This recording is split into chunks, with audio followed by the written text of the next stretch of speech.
오늘 우리에게 주시는 하나님의 말씀 로마서 14장 17, 18절 두 절 말씀 보겠습니다. 우리 다 같이 읽습니다.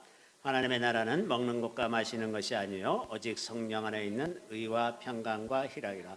이로써 그리스도를 섬기는 자는 하나님을 기쁘시게 하며 사람에게도 칭찬을 받느니라. 아멘. 저는 오늘 이 말씀으로 성령과 하나님의 나라라는 제목으로 잠시 말씀을 나누겠습니다. 제가 이제 최근에 그 하나님 나라에 대해서 말씀드리면서 하나님 나라라고 하는 것은 하나님의 주권, 하나님의 통치권이 미치는 곳이 하나님의 나라라고 말씀드렸죠. 그래서 이제 그 하나님의 나라는 이렇게 가시적으로 어떤 세상의 나라처럼 어떤 눈에 보이는 바운더리가 있는 것이 아니라 순종하는 백성들을 통해서 이 땅에 하나님의 나라가 이루어진다. 그러니까 하나님의 나라가 순종하는 백성들이 머무는 곳이 이제 하나님의 나라가 되는 셈이죠. 그래서 그것의 이제 핵심, 하나님의 나라의 핵심은 하나님 나라는 그의 계명, 하나님의 계명이 실천되는 곳이 하나님의 나라다. 그리고 그 계명의 핵심은 전심으로 하나님을 사랑하고 이웃을 내 몸과 같이 사랑하라는 그 말씀에 다 이제 모아진다고 이렇게 말씀을 드렸습니다. 그런데 이제 이 하나님의 나라의 특징을 몇 가지 좀 오늘 살펴보려고 하는 건데, 예수님께서 이 땅에 처음 오셨을 때 이미 이제 하나님의 나라가 이루어진 거죠. 예수님도 그렇게 말씀하셨습니다. 이미 하나님의 나라가 너희 가운데 이루어졌느니라. 이 땅에 이미 이루어졌는데, 그런데 이제 그 하나님의 나라가 이루어졌지만 다른 한편에서는 계속해서 사탄이 이제 계속해서 그 힘을 쓰고 있기 때문에 하나님의 나라가 온전히 이루어지지는 못했습니다. 하나님의 나라가 온전히 이루어지는 것은 예수님이 다시 오셔서 사탄을 무적행에 이제 가둘 때까지, 그때까지는 이 땅에서 이루어지는 하나님의 나라는 그래서 부분적일 수밖에 없다고 하는 겁니다. 그런데 이제 여기 중요한 것이 있는데, 그래서 우리가 이 땅에 살면서 하나님 나라를 경험하면서 사는데, 어떤 사람들이 그 경험하냐면 순종하는 사람들이 하나님 나라를 경험하면서 살아요. 그런데 그것이 다른 사람들의 눈에 보기에는 그렇게 대단한 것 같지가 않아요. 뭐 다른 사람들하고 차이가 별로 나는 것 같지도 않습니다. 그리스도인들이라고 해서 삶이 갑자기 탁월해진다거나, 갑자기 부자가 된다거나, 갑자기 초자연적인 능력을 뭐 마음껏 행사하고 이런 사람이 되는 것이 아니라 그냥 남들과 비슷하게 사는데, 어쩐지 뭔가 조금씩 다르기는 하지만 그것이 남들에게 눈에 그렇게 확 띄는 그런 정도는 아니어서 별것 아닌 것 같이 되는 겁니다. 그러면 그리스도인들도 종종 자기가 자기 스스로를 보기에도 별것 아닌 것 같은 거예요. 믿지 않는 사람들이나 다를 바가 없어. 다른 사람들이 고민하는 건 나도 똑같이 고민하고, 다른 사람들이 힘들어할 때 나도 똑같이 힘들어하고, 그러는 걸 보면서 믿는 게 별거 아닌 것 같은 그런 인상을 줍니다. 이게 이제 우리의 삶을 많이 흔들어 놓는 거죠. 그런데 그 하나님 나라를 이 땅에서 그 부분적이나마 그것을 맛보는 사람들은 영원한 하늘나라가 약속되어 있는 사람들이에요. 이 차이가 천지 차이만큼 큰 차이지만 사람들은 그걸 잘 인식하지 못합니다. 그래서 예수를 믿으나 안 믿으나 별 차이가 없다라고 생각을 하지만, 이것은 이 땅에서 하나님 나라를 경험해서 사는 것, 다시 말해서 하나님께 순종하면서 사는 것과 그렇지 않은 것은 완전히 다른 세상을 사는 것이라고 하는 겁니다. 그래서 하나님의 나라는 이미 이 땅에 이루어졌는데 아직 완전하게 이루어지지 않은 이 양면성이 항상 공존한다고 하는 것입니다. 그래서 신학자들은 이것을 already but not yet, 이미 이루어졌지만 아직 완전하게 이루어진 것이 아니다라는 것입니다. 그래서 우리가 하나님 나라를 자칫하면 소홀하게 생각하기 쉽지만 하나님 나라는 그런 것이 아닙니다. 이 땅에서 작은 씨 하나 뿌린 것 같은데 그것이 자라매 새들이 깃드는 큰 나무로 자라는 그 차이가 있는 거죠. 그러니까 씨앗을 보고 있을 때는 그 씨앗이 어떻게 자라서 어떤 결과가 나올지 아무도 짐작할 수가 없습니다. 그런데 막상 그 결과를 뚜껑을 탁 열고 보면 어마어마한 차이가 있다는 거예요. 그 씨앗이 있는 것과 없는 것은 완전히 다른 세상이라고 하는 것입니다. 두 번째는 이제 그 하나님의 나라라는 것이 이 계명이 실천되는 것이다라고 생각을 하면 갑자기 왠지 뭔가 좀 경직된 것 같고 뭔가 우리를 옥죄는 것 같고 아주 불편하고 뭔가 자유롭지 못한 그런 삶을 살아야 되는 거 아닌가?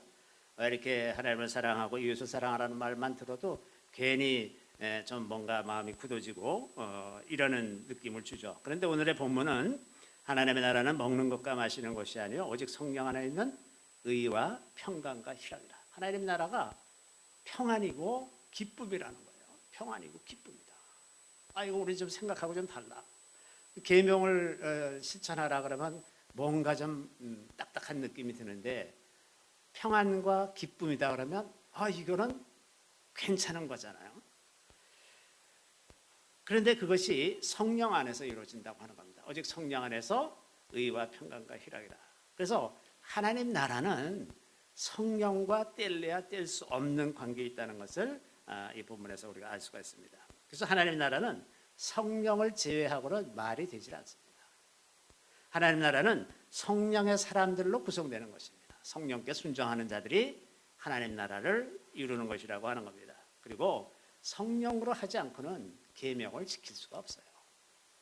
유대인들이 수천 년 동안 이 계명을 지키려고 무지 애를 써왔지 않습니까? 지금까지도 그들은 성경에서 613가지의 계명을 추출해내서 하라 하지 말라 하는 것을 다 구분하고 아주 그것을 체계적으로 정리하고 많은 책을 쓰고 그래서 엄청나게 많은 양의 그 책을 만들고 그걸 공부하고 그러지만 오늘까지도 그 눈이 가려서 성령으로 하지 않으니까 그들이 지키는 계명은 다 헛것이라고 합니다. 헛것이에요.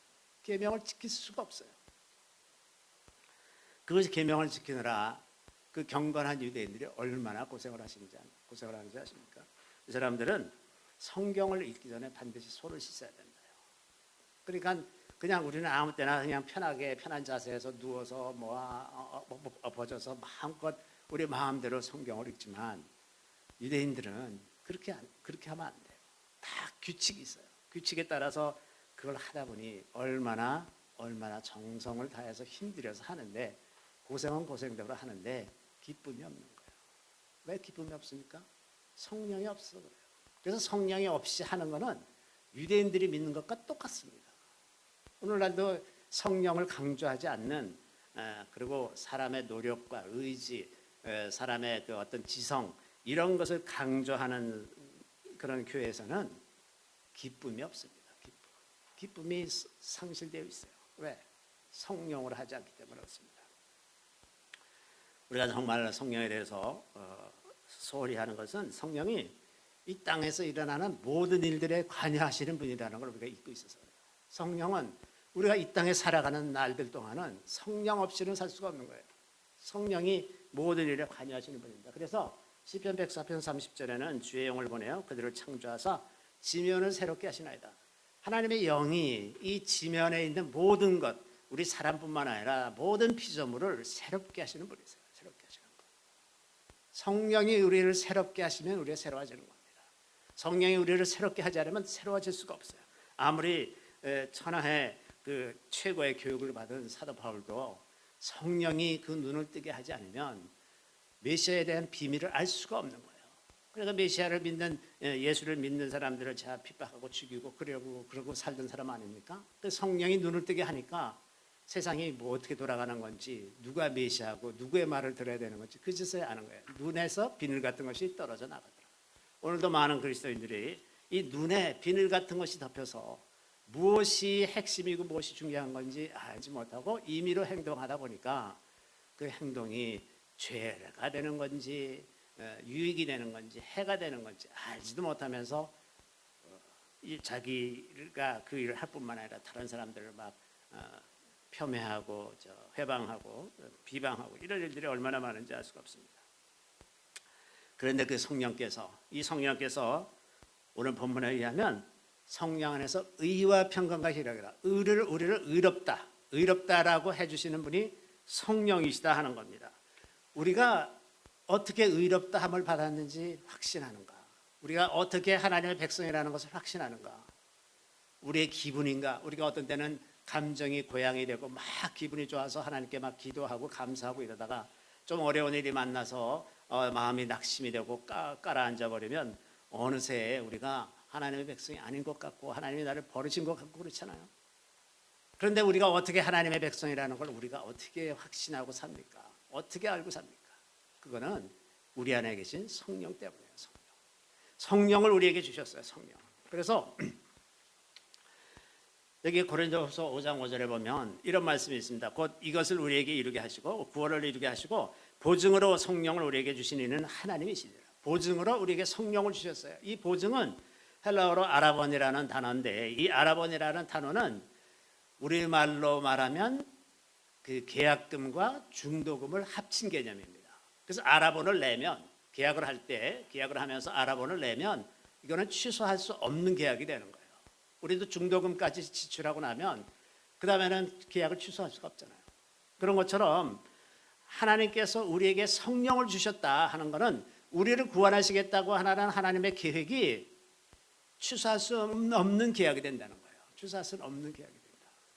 그래서 만약에 여러분이 천국 문 앞에 가가지고 천국의 수문장 천사가 우리를 붙잡고 네가 뭔데 이 천국 문에 들어가려고 하느냐 이제 이렇게 가정을 할 때 뭐라고 얘기하고 천국 문에 넣어달라고 얘기하겠습니까? 내가 평생 예수를 섬기고 교회 평생 잘 다니고 헌금도 많이 하고 기도도 많이 하고 그랬으니까 내가 들어가야 할 자격이 충분하다 이렇게 말하면 되겠습니까? 아무 소용 없어요. 그거 가지고 아무 소용 없습니다. 내가 예수를 믿는다 그것도 부족합니다. 그것만으로 부족합니다. 우리 안에 성령이 계시다. 성령이 보증이에요.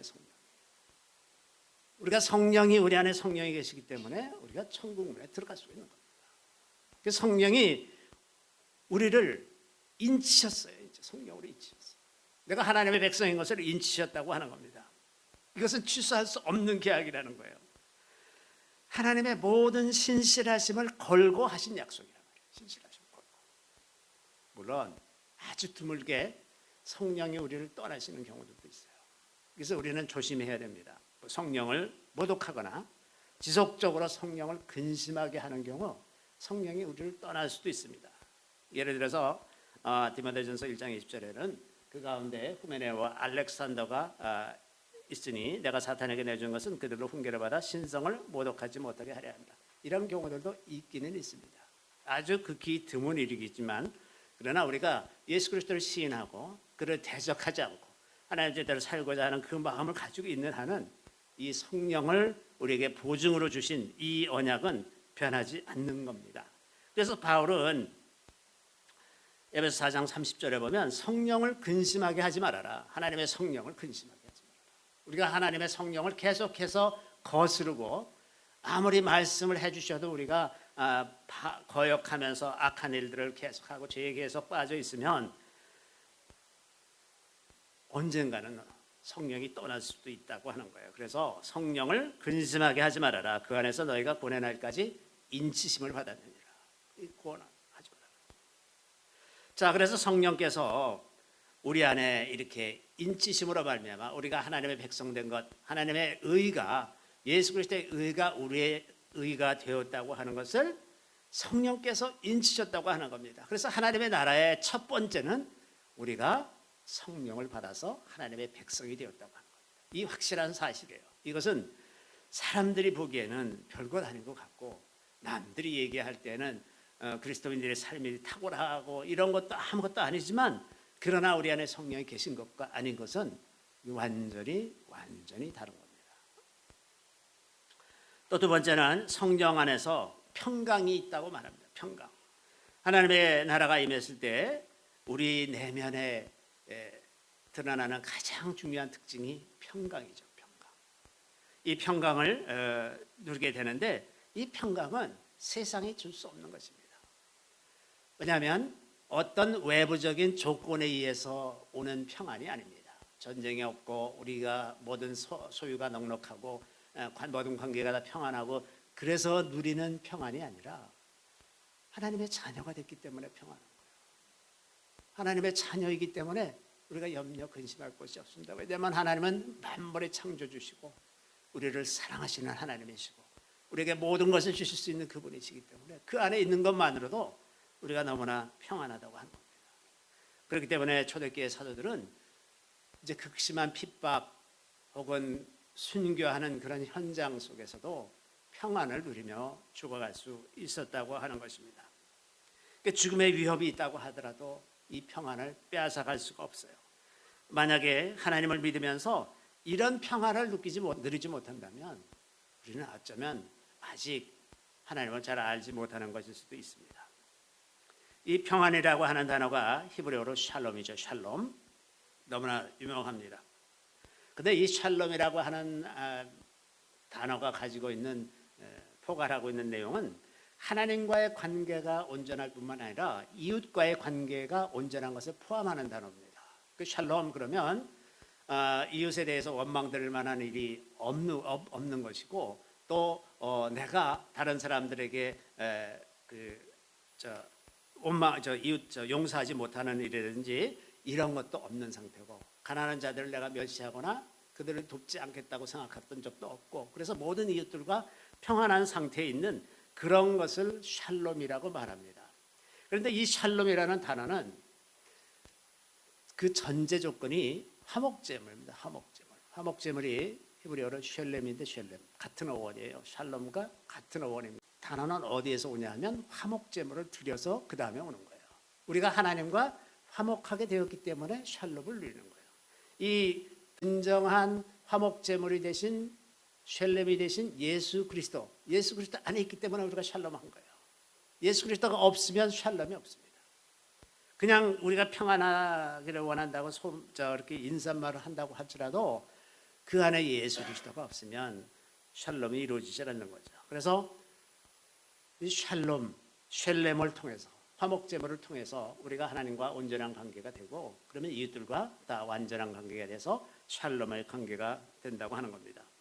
우리가 잘 아는 대로 바울이 어디에 편지를 쓸 때마다 언제나 하는 인사말이 늘 은혜와 평강이 있기를 원하노라. 은혜와 평강 그렇게 얘기하잖아요. 은혜와 평강이라고 이렇게 번역되어 있는데 이 은혜와 평강을 히브리어 신약 성경에서 보면 어떻게 되어 있냐면 이 은혜라고 번역되어 있는 단어가 헤세드입니다. 헤세드 그리고 이 샬롬 헤세드와 샬롬 이렇게 되어 있거든요.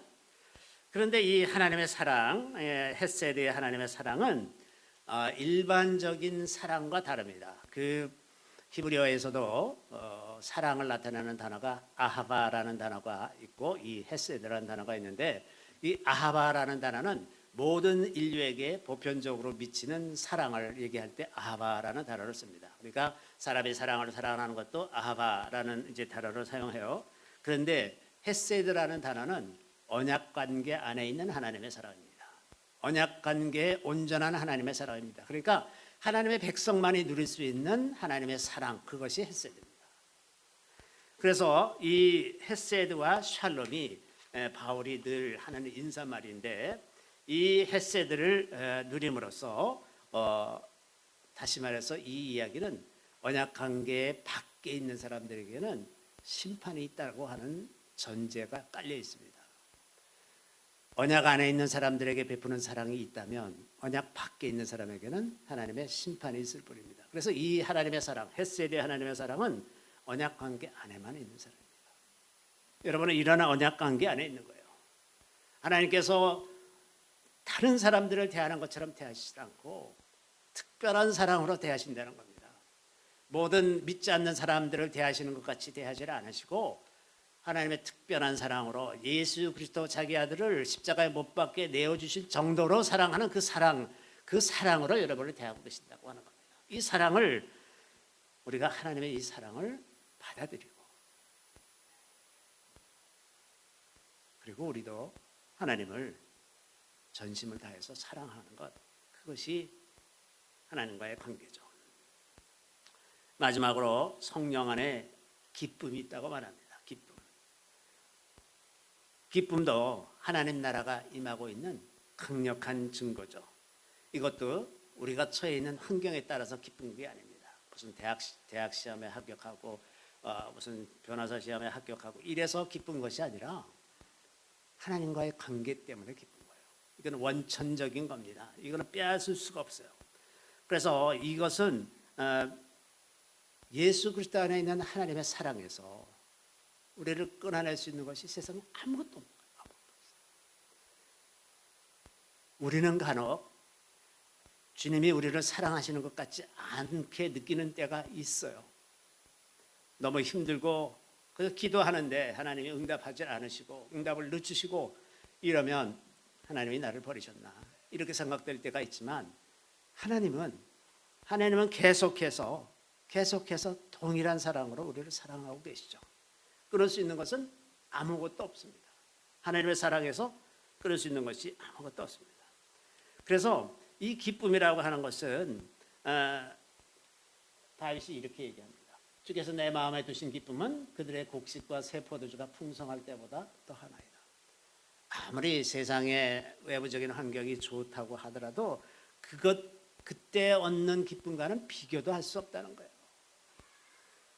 새 포도주와 곡식과 새 포도주가 풍성할 때보다 더한 기쁨, 그 기쁨이 우리 안에 있고 또 시편 16편 11절에 보면 주께서 생명의 길을 내게 보이시리니 주의 앞에는 충만한 기쁨이 있고 주의 오른쪽에는 영원한 즐거움이 있나이다. 하나님의 나라는 기쁨과 즐거움이에요. 이것이 하나님 나라의 특징입니다.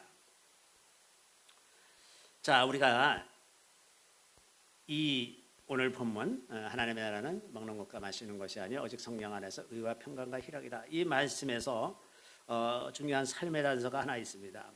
뭐냐면 우리가 무슨 결정을 할 때 우리에게 평강이 있고 기쁨이 있는지 그것을 살피면서 결정하는 것이 좋습니다. 우리가 두려움에 사로잡혀 있거나 분노나 혹은 어떤 불안이나 이런 마음에 사로잡혀 있을 때 뭔가를 결정하면 잘못 결정하기가 참 쉽습니다. 근데 우리가 평안하고 기쁠 때 감사하고 있을 때 결정을 하면 하나님의 뜻대로 결정할 가능성이 훨씬 더 높아집니다. 그래서 어떤 중요한 의사결정을 할 때는 반드시 우리에게 은혜를 베푸시는 하나님을 의지해서 평안과 기쁨을 회복하고 그 가운데서 어떤 일을 결정하는 것이 가장 좋을 것이다 생각합니다. 다시 정리를 하면 이제 하나님 나라를 지금 여기서 누리는 사람만이 영원한 하늘 나라를 누릴 수 있게 됩니다. 여기서 경험하지 못하는 사람들은 하늘나라에 이를 수가 없죠. 이게 부분적이고 온전한 것은 아니지만 그 하나하나의 경험이 너무나 소중한 것입니다. 하늘나라에 기록이 되는 거예요.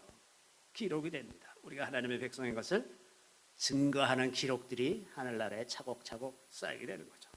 그래서 하나님 주시는 기쁨과 평안을 이것을 소중하게 생각하면서 우리가 어떤 역경이나 환난 가운데 있다 할지라도 계속해서 하나님의 뜻을 이루어가면서 살아가고 그래서 우리의 삶의 영역에 하나님의 나라가 점점 더 확장되는 예전에는 요만큼만이 내가 순종하는 영역이었다면 이 순종의 영역이 점점 넓어지면 우리뿐만 아니라 이웃들을 돌보게 되고 다른 많은 피조물들을 돌보면서 점점 그 영역이 확장되어 나가지 않겠습니까? 하나님이 우리의 삶을 통해서 그렇게 되기를 원하세요. 우리의 삶의 영역이 그렇게 넓어지기를 원합니다. 하나님의 나라가 그렇게 넓어지기를 원하십니다. 그래서 성령으로 하나님 나라를 확장해가는 그런 삶이 우리를 통해서 이루어지도록 우리가 오늘도 좀 기도했으면 좋겠습니다.